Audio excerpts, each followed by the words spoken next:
Welcome back, YouTube. We are back on the YouTube grind, which I am very excited for. And as you may be able to tell as well, we are on the new DJI Osmo, which I am very excited to use. We've got our leg compression boots up there, which Santa Claus got me as well. But it has been a good while since I last picked up a camera, and I'm very excited to get it documenting the process again. And honestly, I've missed it. So, big old update going down. Today's video just going to be a little introduction. First video back, I'll take you through a bit of today's session, which is upper, going over the changes, kind of what's been happening since prep, etc. So right now we are 5.5 weeks post show, has been managed extremely well, which I'll run over. So we've got a new split in, we've got a new meal planning, which I'm very excited to get some new full day of eatings going. But 5.5 weeks post show, I am feeling really good. Today we are sitting at 67 kilos, and on show day we were 64.5 kilos, so we're sitting around that kind of 2 to 2.5 kg up since show day. Obviously last show day being WNBF Worlds out in LA. That in itself kind of almost shows, how well this period has been managed. But again, the scale is only one variable that we want to look at. Realistically, the visuals are arguably even more important at this stage. Took you through a little bit my morning this morning. Exact same routine as in prep. We wake up, I actually had an absolute amazing sleep today. Literally one of those where you wake up literally right before your alarm. Something I wanted to go over as well is if you're tracking your sleep, if you're ordering, etc., almost taking it with a bit of a pinch of salt sometimes, because when I woke up today, I felt like I had an absolute amazing sleep. I felt rested. I woke up right before my alarm. But then when I checked my ordering score, it wasn't the best. But it just goes to show that those things just aren't really the most accurate at times, and it's making sure you're not taking those sleep scores, recovery scores as Bible, and you're just kind of taking them into consideration. Usual routine as in prep, absolutely nothing has changed, and this is exactly why this reverse has been absolutely nailed to a T, because I go to bed at the same time, I wake up at the same time, my days look the exact same as they do in prep. So woke up, took my fasted blood glucose score, which is actually something that I've just recently started to do post prep. So that was sitting at 4.4 this morning, nanomoles per deciliter, which is pretty good. Definitely could be lower, etc. However, especially with the fasted blood glucose score, like it is just making sure that you're looking at the trends over time. So this is actually down from last time I took it, which is good, and that's exactly what we want to see. We want to see as body weight's coming up, that fasted blood glucose score is staying the same or on the downward trend, which is exactly where that's at, which is really nice. So pretty much what it does is, in conclusion, is it kind of just lets you know how insulin sensitive you are or insulin resistant. It kind of just lets you know where that is, the uptake of the carbohydrates, making sure that you are staying insulin sensitive throughout the push up. And that's pretty much why I shall be tracking it on a weekly basis when it is my check-in day. Now that score can be skewed a lot by a lot of variables, like your sleep, the time you went to sleep, the time you had your last meal, etc. So once again, taking that with a bit of a pinch of salt, but realistically just looking at the trend over time, it is good data to have realistically. So yeah, we're sitting around 2.5 kg up, and that's with like body weight being slightly elevated obviously the past week. We had Christmas dinner, that was actually the first off-plan meal I had. So again, another kind of topic to talk about is off-plan eating post diet / post prep. Has been managed extremely well. Like that is, since getting back from LA, that's been 5 weeks without any off plan eating, straight on plan, and in that time we've been able to build the baseline food up quite a bit. So I'll pop up the macros, the lowest of prep to now. So right now we're sitting just above that kind of 3,000 calorie mark on training day. So 200 protein, 400 carbs, 70 fat. So fats are a lot higher at this point in time, simply just to help with recovery, especially when it comes to hormones. Just really prioritising recovery as much as possible in this phase, which is also the goal. So, I wouldn't say that the off season has necessarily started yet, as I would still kind of consider this the reversal / recovery phase. Let's say that kind of 8 to 10, possibly even 11, 12 week mark is where the off season will truly begin. But that'll be a case of kind of assessing how I feel, especially, and I'll be getting bloods done in about a month's time. We'll kind of assess where health markers are there, and probably kind of start the off season from there. Realistically, nothing changes within the process when the off season begins. I still like to kind of call this the recovery / reversal phase. This phase is arguably the most important phase of your whole process. It is simply the sole goal of this phase is to set yourself up, create baselines across the board with your nutrition, your routine, your habits, your training. Simply just establish a baseline of the highest quality when it comes to your training. That's obviously something we can get into as well when we talk about our training. That's something that has been a massive priority within my training post prep, has simply just been establishing a very high quality of execution, intensity, etc. to build from and progress from there. Especially when it comes to nutrition, your adherence post prep is going to dictate how much progress you can make in the start of your gaining phase, the start of your growth phase, the start of your off season, whatever you want to call it. If you mess up the post diet phase, you're simply just going to limit the amount of time you can spend in your growth phase, and therefore you will not be able to build as much new muscle tissue. It is literally that simple. So you need to make sure that it's literally, this reversal phase is literally just an extension of prep, and you need to view it as that. You need to be just as rigid as you were in your diet, in your prep. A lot of people, quote unquote, walk in, are very rigid with their routine, their own plan, etc. More so when they are dieting, and when they start to reverse out, they think they're just free and not like a lot. They can have a lot more flexibility, and yes, to a certain extent you can have a little bit more flexibility when it comes to off-plan eating, etc., but you need to still be controlled, still have your routine on lock. It is that simple. As I mentioned, I've kind of been yapping on a bit, but off-plan eating has been absolutely nailed to the T. Obviously we finished prep in America, we had a few off-plan meals in America, really did not have much. Like there was literally times where I brung prepped meals out with us to dinner, just because I didn't want to have too much off-plan food. It's that simple. And especially when you are in this very kind of vulnerable phase of your journey, do not feel pressured that you have to go out and eat when there's a social occasion, etc. Like you can simply just bring your own food, or you can just say no. Okay, so that's something that you need to be aware of. Like whatever you put in your mouth, etc., is your own choice at the end of the day. And so don't feel like you ever have to be pressured. And once again, all the boys understood as well, so that was all good there.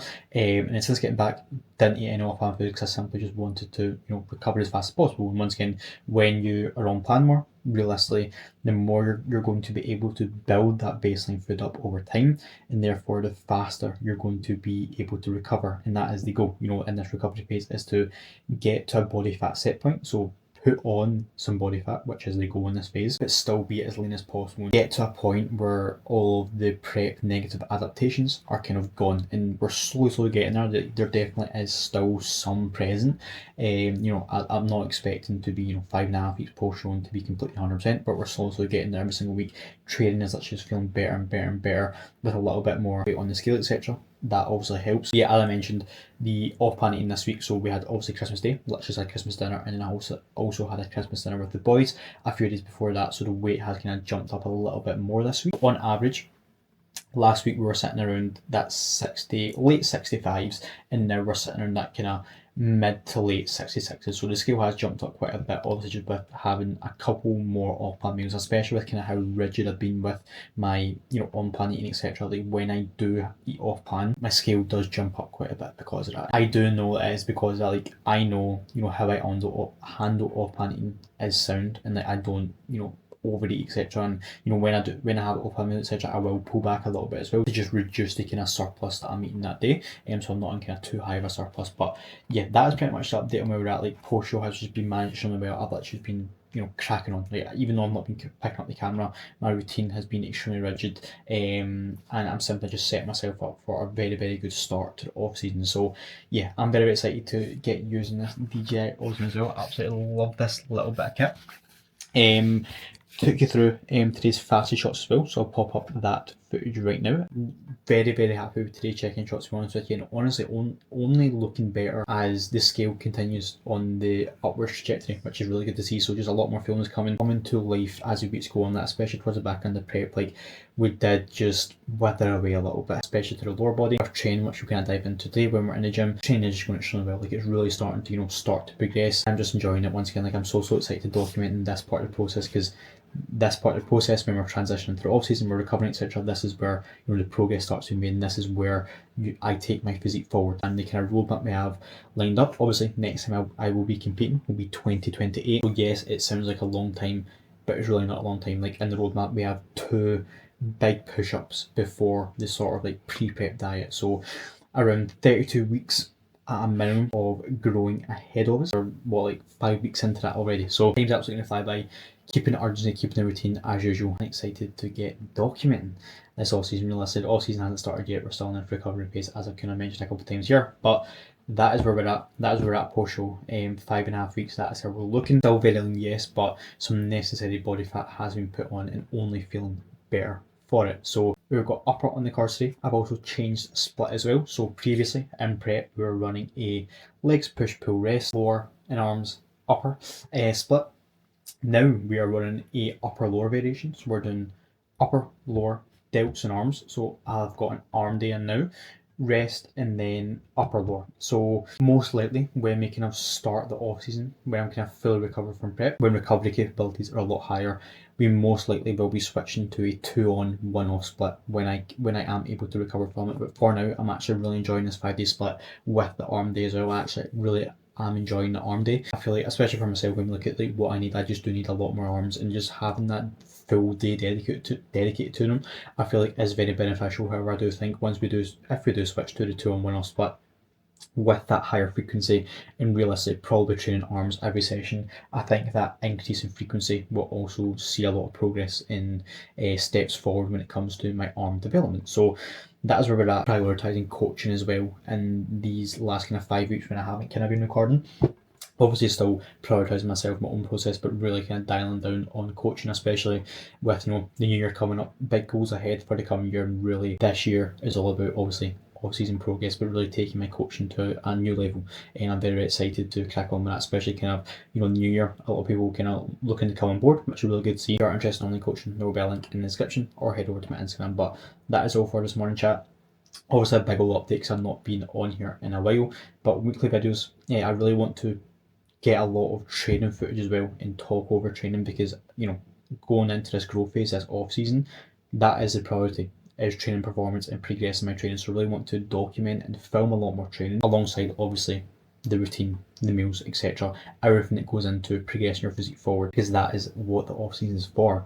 That is where true progress is made. Even though the off season is all about delayed gratification, and that's what you need to realize. You might not see as much progress, especially just coming out a long prep. It's exciting. You see physical changes, you're getting leaner every single week, you're looking the best you ever have. But the off season isn't about that, and you need to make sure that you're ticking the boxes regardless of how you feel or how your physique looks, etc. You need to make sure that you are trusting the process, taking it a day at a time, taking it a week at a time, ticking the boxes, and most importantly, getting fucking strong and progressing your training, whether that's logbook progressions or the quality of your training, which is something that I really have been prioritising these last 5 weeks, especially in taking advantage of this kind of reverse period, is really just prioritising the quality of my training. Like, my quality of my training has never been this good and this high, and I feel like that's only going to have a positive benefit when it comes to the progress that I'm going to make in this big ass off season. So very, very fucking excited. I'm not sure if I'm going to call this kind of off season series a name,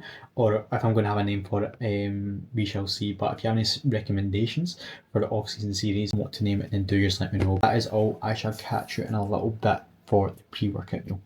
We are on the loose with the DJI Osmo. Look at this little thing. Oh, it's like a little toy. But as you can see, we are very much wrapped up because it's very cold out here in Scotland, in the UK.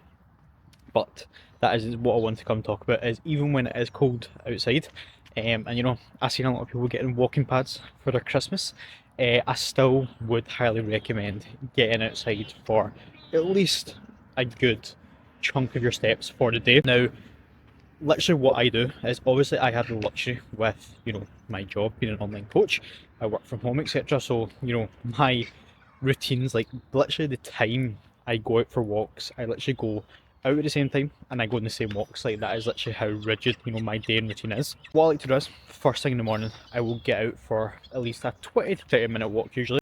I usually actually don't bring my phone as well. I like to just kind of start my day off like that. Get outside for my steps, even when it is dark outside. Obviously you don't kind of get the benefits of the sunlight exposure when it comes to your circadian rhythm, which can actually help a lot for your sleep. But that is exactly why I'm out right now. So as soon as it gets light outside, which right now is around 9 AM, I like to get out for another stint of steps when it is light outside, to get that kind of sunlight exposure in as well.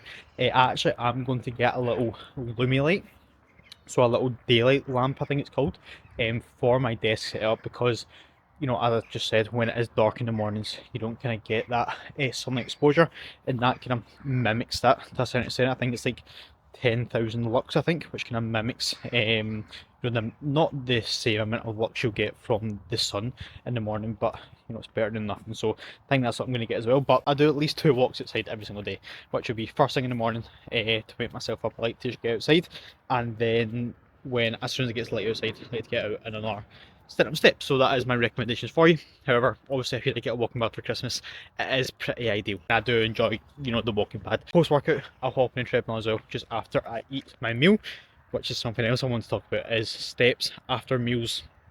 I would highly recommend doing a walk after every single one of your meals. And this is something I have been extremely rigid with, is at least 5 to 10 minutes after every single one of my meals I will get stepping and get walking, even if that is, you know, treadmill, outside, whatever. Doesn't really matter, just make sure. I would highly recommend it. A lot of benefits. Now, obviously, as we discussed this morning with the fasted blood glucose, obviously with staying insulin sensitive in your push-ups, that is super important.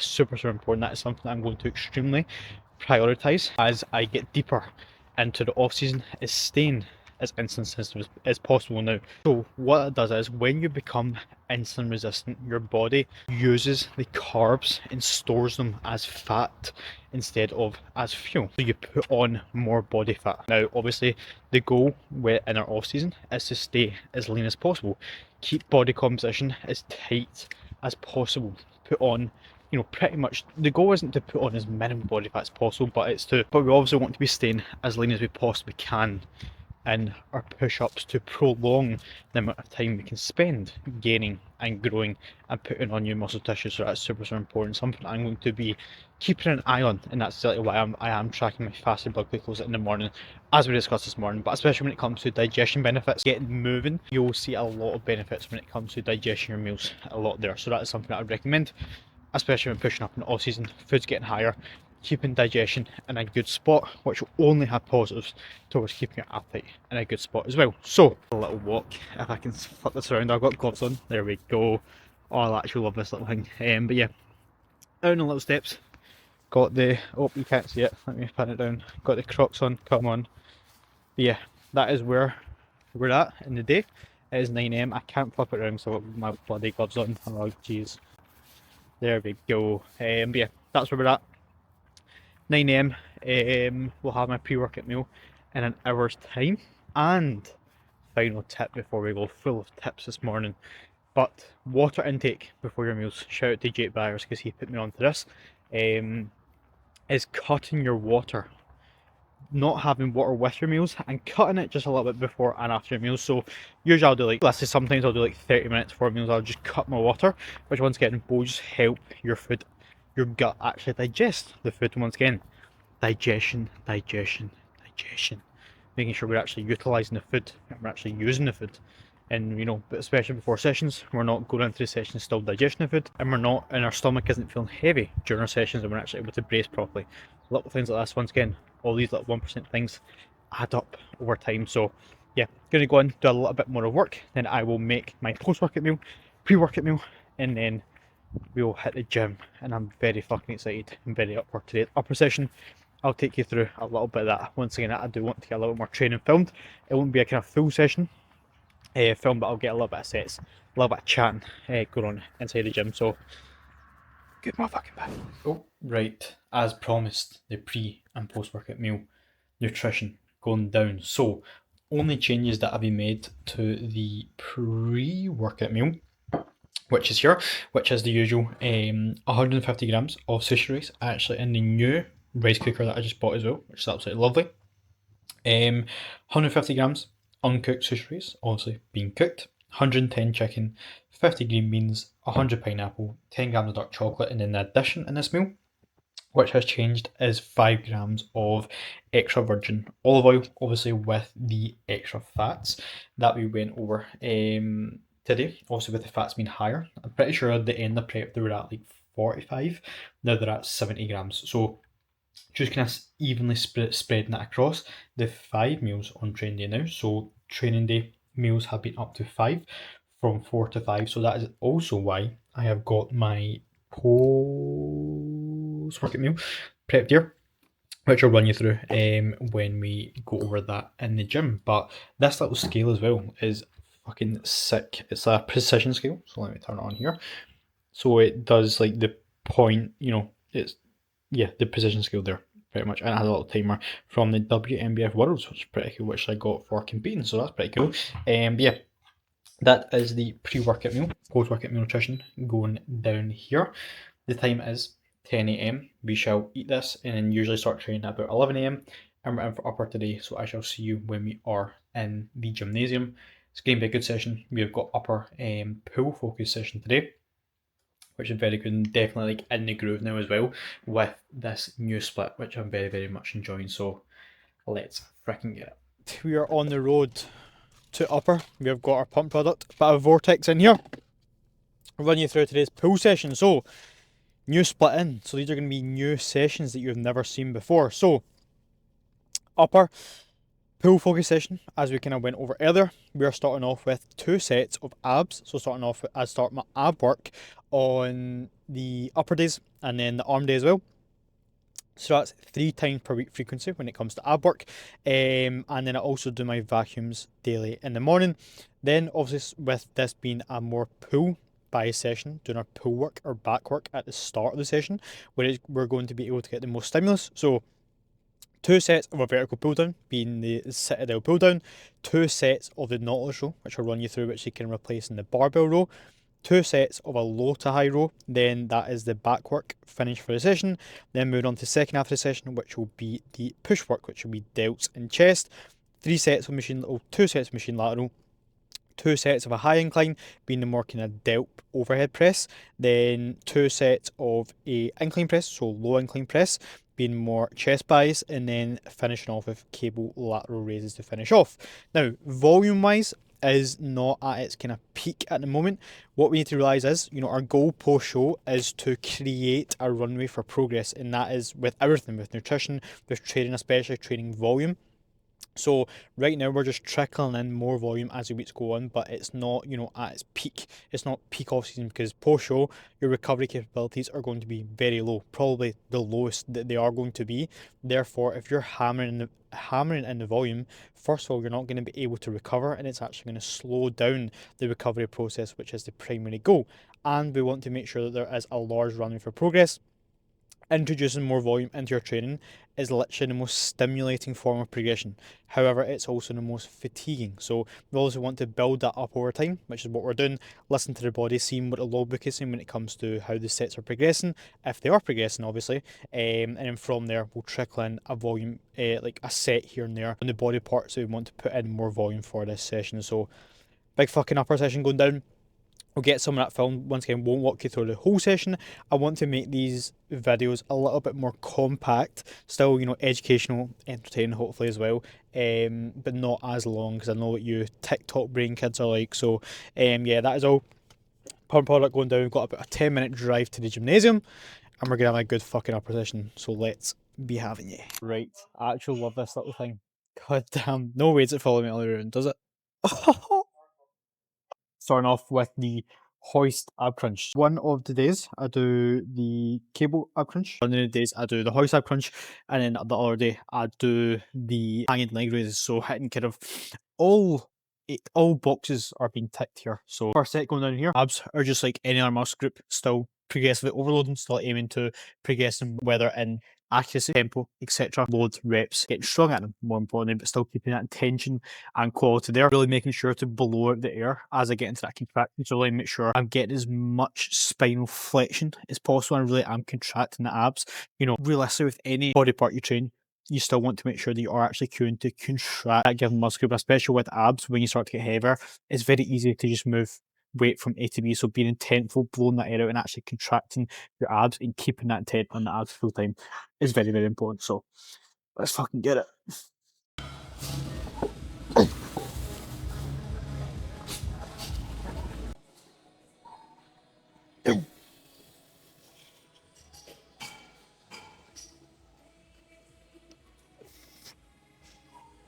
Oh, yep. Very nice. Plus one there, big fan of this hoist machine because this lower pad comes up as well. You being able to round your spine, your hips also come up, so you're kind of getting the best of both worlds when it comes to training your lower abs and your upper abs. Another set here, and then it is on to the back portion of the session. Right, starting off with the vertical pull down. I just did record all this for like 5 minutes and I realised I wasn't recording. So we're going to run through absolutely everything I went over again. So starting off with the vertical single arm pull down. Using the set of the pull down, obviously we have the luxury of being able to adjust the resistance profile. So making it heaviest in that shit position and going for the top set out of 4:1 ratio top peg to mid peg. Our goal when it comes to resistance profiles is matching the strength curve of the machine to the resistance profile of the muscle. So i.e. we want it kind of heaviest in that shit position and we want it to drop off as we get in that shorten range, which matches the strength curve of the lats. So when it comes to setting up with any sort of single arm pull down variation, your setup is very, very important. Okay, so first of all, when it comes to the lats, now the lat inserts at the hip. So your hip position is going to be super, super important. Now to get as much range of motion through the lat as possible, what we want to do is when we're setting up, we want to just, so if we're working our right side here, we just want to shift the hips away from the working side. So we want it shifting to the left a little bit, which once again, what we want to get is our hand as far away from the hip as possible, which will allow us to get as much range of motion through the lat as possible. So we want to shift our hips to the left. We want a slight lean towards the working side, nothing excessive, which that's going to limit the range of motion to the lats. Just a slight lean to kind of activate the lats there. Pretty much giving a vertical torso position there. And then literally all we want to think about is getting that hand as far away from possible, kind of reaching out, not kind of allowing your shoulder to reach out as far as possible because that's going to not actually get any more range of motion through the lat. A slight bit of protraction is fine, but nothing excessive there. And making sure when you initiate the movement, you're initiating it by protracting the shoulder and thinking about let's just bringing that elbow down to the hip. Now, when you're doing this, don't think about bringing your hand to your shoulder. Think about bringing your hand to your knee while getting that elbow to the hip. And that is how to set up and perform the single arm back pull down for everything at the lats. Got the first set here going down here, last one going down. When it comes to warm-ups as well, making sure you're treating your warm-ups with the respect they deserve. This is your time to get your setup, your execution nailed going into your working set, making sure the warm-ups is the exact same execution as you want your top set to be. Now, right here, I'll do 3 warm-ups to start off with, just because it is my first back movement. But as I get deeper into the session, I'll literally take 1, if any, warm-ups when it comes to machine. Now, if it is a machine that I've not used before, or it's in your movement, I probably will take 1 or 2 just to kind of feel it, get comfortable with the movement. But your warm-ups is your time to get the execution nailed down to go into your working set.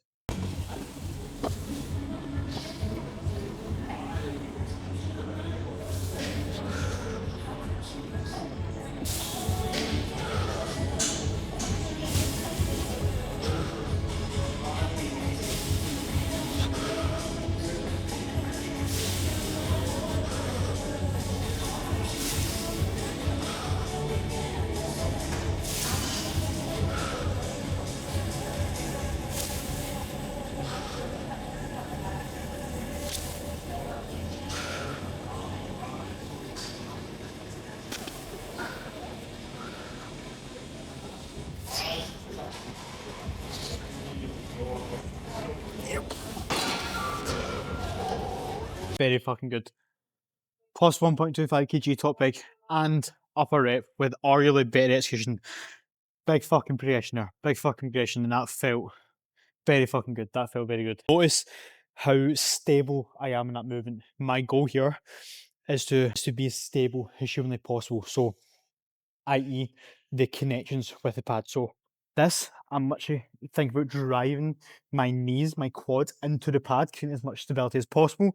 The chest pad, I'm thinking about pulling myself with my non-working hand into that, and I'm just so stable. And what that allows me to do is, it allows me to get everything I can out of the lats. It allows me to be as strong as humanly possible, and it allows me to get everything I possibly can out of the lats. So that's very important. Your goal is to get as strong as possible in a stable environment. That is what will produce the most stimulus for the exercise. Horizontal machine row. This was, as I mentioned earlier, replacing the sort of barbell row. I just really get so much more out of this.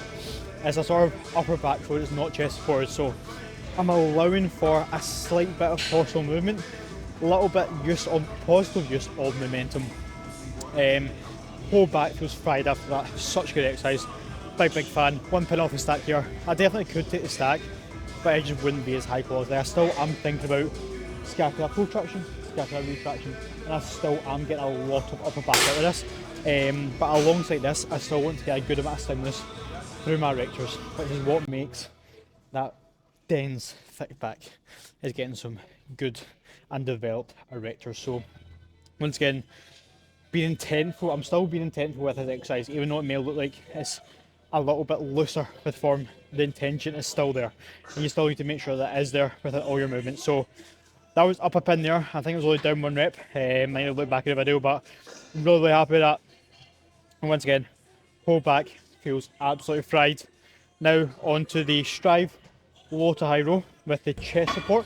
Another upper back to finish off, and I'll superset that with Kelso shrugs as well to make sure I'm milking everything out the mid back and traps. Of course, after that I'll probably just not record the rest of the push session because I want to once again not make this a full training video and also not make it too long. So I'll just kind of keep this the back focus portion of the training. I'll keep that in here. But yeah, I'm honestly really excited to use this Osmo in the gym because it's so easy to use, and I feel like I can really prioritise my training along with still, you know, talking through my training, etc. While also not taking away from my session. So the music is very loud, and this mic does pick up the music very easily. So hopefully you can hear me all good. But yes, third exercise of the session, second back exercise of the session. Then moving on to the final and last back exercise being the Strive low to high row. So let's get it.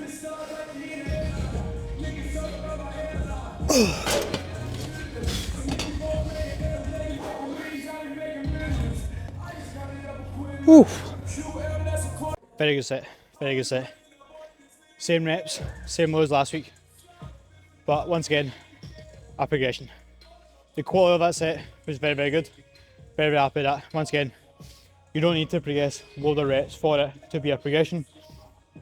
The goal within your sets, why we aim to progress the logbook in your rep or reps, load or reps, is to progress the stimulus of the set. If you improve the quality, the execution, the range of motion, you're more intentful with tempo, that is just as much as a progression as it is progressing your reps and progressing the load. You need to make sure when you're progressing as well that there's no drop off in the quality of the execution, the quality of the set. It is only a true progression if the quality, if the execution stays the exact same. You know, if you get a +1 or a +2, but compared to last week you're using so much more momentum, that is not a true progression. Even though it may on the logbook say +1, +2, you really need to make sure that you're maintaining that high quality accuracy and therefore high quality stimulus you're giving to the muscle. So that is that. Once again, supersetting that with Kelso shrugs to get absolutely everything out of traps and some extra trap work as well. Obviously, in all your roll movements, you're pretty much going to be working your traps. However, as you can see there, I can still get a few Kelso shrugs out, which means that there's still some juice left to squeeze, you know what I'm saying? So, yeah, that is all. That's all I'm going to get filmed and talk about because I've done quite a lot of yapping in this video. But that is the back portion of this upper session being pull biased. I'm going to crack on with the second half of the session now. Got one more set there and it's on to the push work. So hopefully you enjoyed this video. I have really fucking enjoyed yapping to you, to be honest with you. So hope you enjoyed, and very excited to get the off season videos rolling, but I shall catch up with you with the post workout meal and then most likely rounding off the video there. So yeah, shall talk to you then. Absolutely mega session wrapped up. Will this follow me all the way over to the microwave? Oh, I think it will. Yeah, it will. Anyway, post workout meal going down. It's got a couple minutes left, but yeah, absolutely amazing session. Like genuinely, like I feel like today's been almost like a turning point in the post show / recovery process. Like I just feel, I'm much just feeling better and better as the weeks and days are going on. Absolutely whole session progressed. It very like quite a lot actually, like some double progressions across the sets, and just a really positive session. Everything felt good. Post workout shots we're really happy with. I popped that up for now. Obviously you saw me fasted this morning, but in different line, etc. That's probably the best I've looked like, and probably the whole post show. Like the initial week's post show, when you are putting on that initial bit of fluff and scale weight, like you're not gonna look good. You're not gonna look good. I was very watery, but now the look's starting to kind of come to life, as I kind of mentioned this morning. But an extremely positive session, and just so fucking excited for these next couple of weeks. Like a lot of progress is on the way, you know, and 5 weeks post show now. Like I'm getting there, getting to 100%, but we're still not at 100% yet.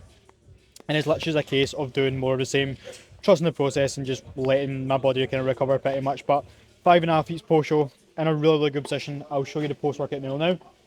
Obviously, I've cooked that up earlier, I kind of showed you that, but yeah, really fucking positive. That is how we're looking. Currently weighing in at 67 kilos this morning, so the rough kind of roadmap we have in place, as I kind of mentioned with this initial big push up with the kind of initial 32 weeks.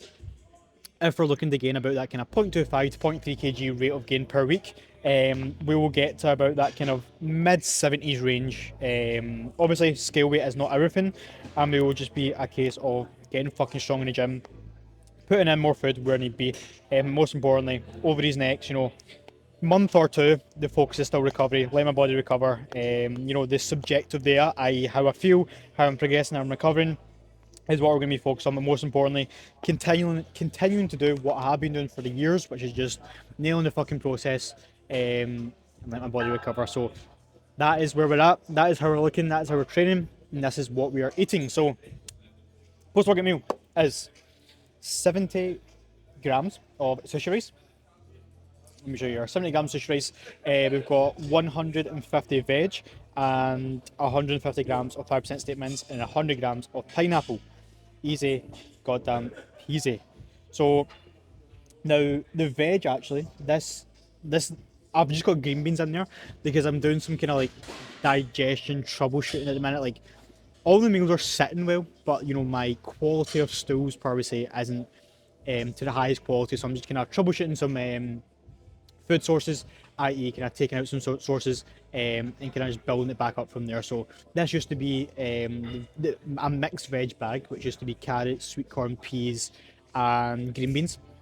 But I'll just get the green beans right now because that is like one of like the new foods that I've kind of added into the plan. So I'm just kind of almost like stripping back the new foods that I have implemented and then just reintroducing them one at a time to kind of see what the problem is. And that is how you digestion troubleshoot 101. So that is all for the first video back. Once again, I'm very, very excited to document this all season. A lot of progress to come, so make sure you stay tuned and watch the YouTube videos.